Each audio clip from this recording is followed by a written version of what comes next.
Tayo ngayon ay magluto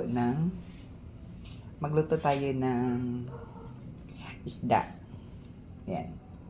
Anak kita. Ito yung isdang lulutuin po natin. Yan. Ayan. Ngayon, nagpapakulo pa tayo ng tubig. Itong anyway pala, ito pala ay anyway talaga na.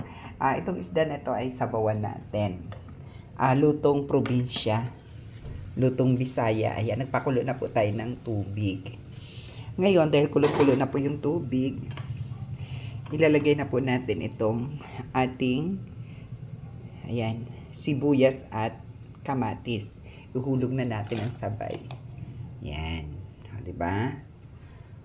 So, hintay na po natin na kumulo ulit. Ayan. Waiting lang po tayo, no? Actually, yung ano na yan, yung kamatis, medyo tinanggalan po siya ng buto. Ayan na po siya, kumukulo na po siya. Takpan muna natin. Ayan.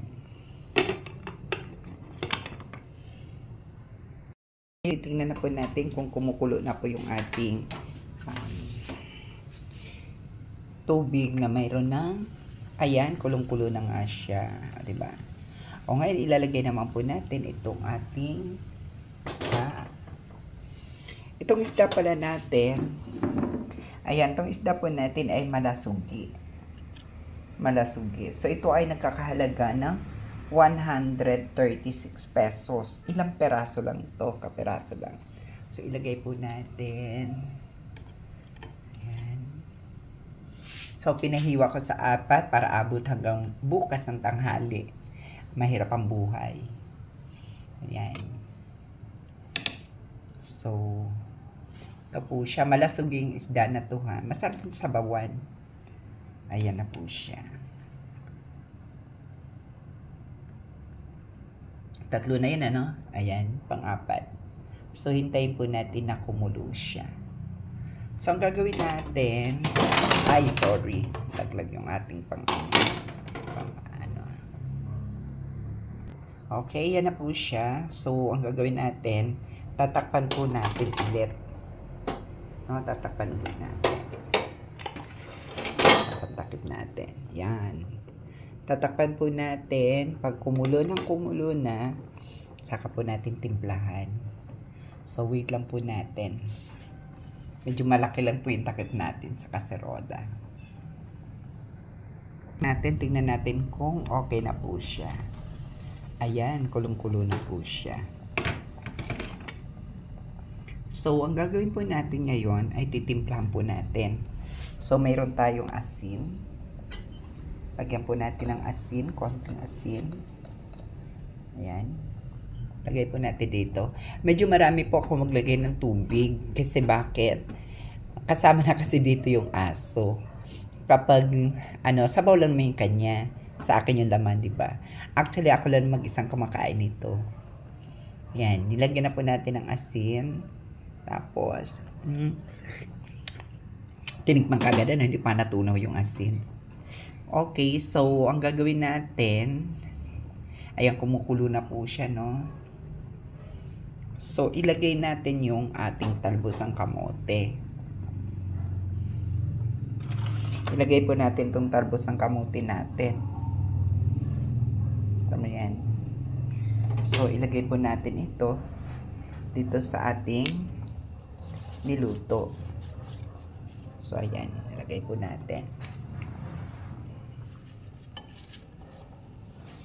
Talbos ng kamote ito, ayan.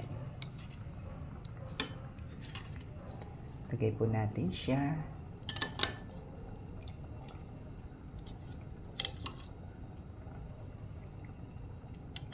Ayan, meron pang konti.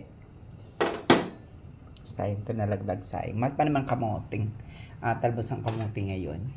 Kaperaso lang ito, ha, 10 pesos, diba? So, imagine na, 136 yung isda, 10 piso yung talbos ng kamote, di 146 agad. O plus sibuyas, kamatis, my goodness. Medyo baka kamahalan, pero sige lang. Masarap naman. Tsaka maganda ito, ha. Wala itong kalaban na yung sa mga high blood, bawal to. Hindi ito bawal sa mga high blood, natural. Ito nga yung healthy food, di ba? Hindi makolesterol. Sige, wala pang ano yun ha. Yun pa lang asin konti. Pero medyo matabang ng konti in fairness. Matabang ng konti kaya dagdagan po natin. Ayan. So, ang gagawin natin ay hintayin naman natin siya na kumulo ng kumulo. Kasi ako, gusto ko kasi medyo, sabi nga, yung iba gusto nila yung gulay is half cook. Ako naman hindi. Gusto ko naman yung lagang-laga kasi gusto ko yung vitamins pumupunta na rin sa sabaw. Para pag higop ko, kasama na yung sabaw, di ba? Pangalawa, yung ngipin natin ay hindi na totoo. Peke na yung ngipin natin. So, alam mo na, pag peke, hindi na masyado makakagat ng maayos. Hindi na makanguya ng maayos.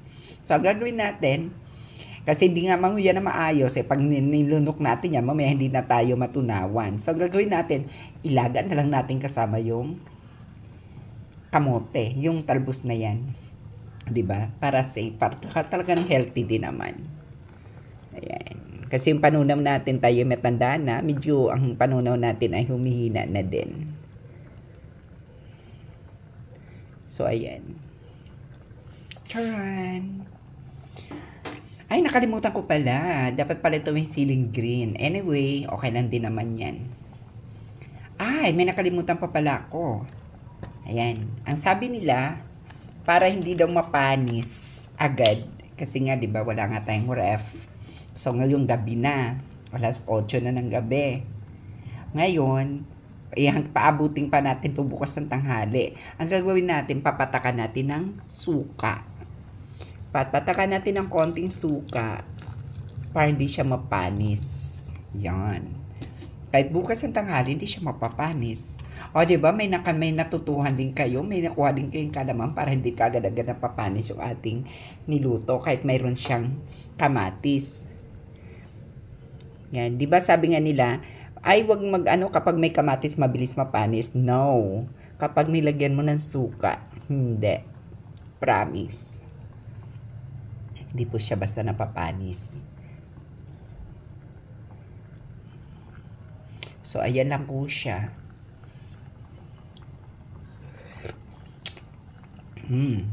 Sarap na. At tapos, of course, lagyan ng konting ingredient. Pampasarap din, pampalasa. Ayan. Alam mo na kung ano to. Diba? Yung mga pampalasa natin sa pagkain. Para lalong sumarap. O ngayon, tatakpan po natin siya ng ilang minutes. So, ano natin to hanggang 10 minutes. Kasi natural sa palengke, diba? Nakabuyang yung isda. Tapos, hindi na iwasan na nadadapuan ng hindi ang kailangan natin nilinisin ang gusto, diba? Nilinis ang gusto, hinugasan ang gusto, pero hindi pa rin sapat yung kailangan talaga natin pakuluan ng pakuluan. Make it sure na malinis at talagang lutong-luto yung isda. Ayan, sige, takpan na po natin. Ang daldal ko, no?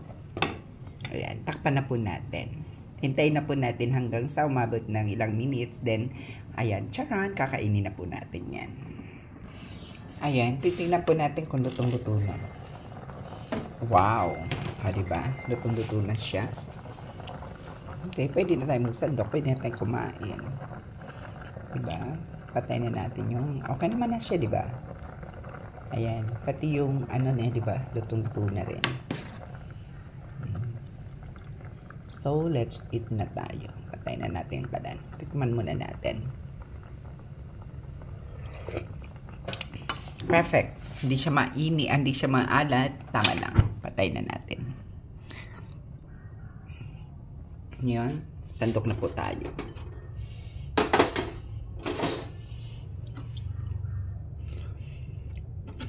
Kuha tayo ng isang peraso. Kasi isang peraso ngayon, isang peraso bukas ng umaga, isang peraso sa tanghali. At 2 peraso sa tanghali na. Or kahit sa bukas ng umaga yung 2. Kasi nga, diba, pag sinabi pa umaga, dapat marami tayong kinakain. Tapos tanghali. O, tama, soblan din naman. Para hindi sulit yung ating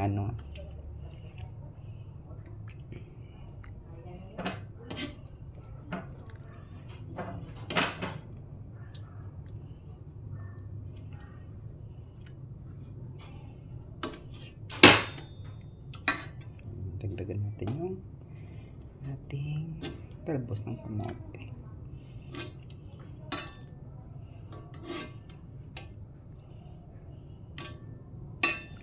Ang dami kong sabaw, diba? Okay nito. Aray, mainit. Wow, mainit. Kailangan natin siya ng ano,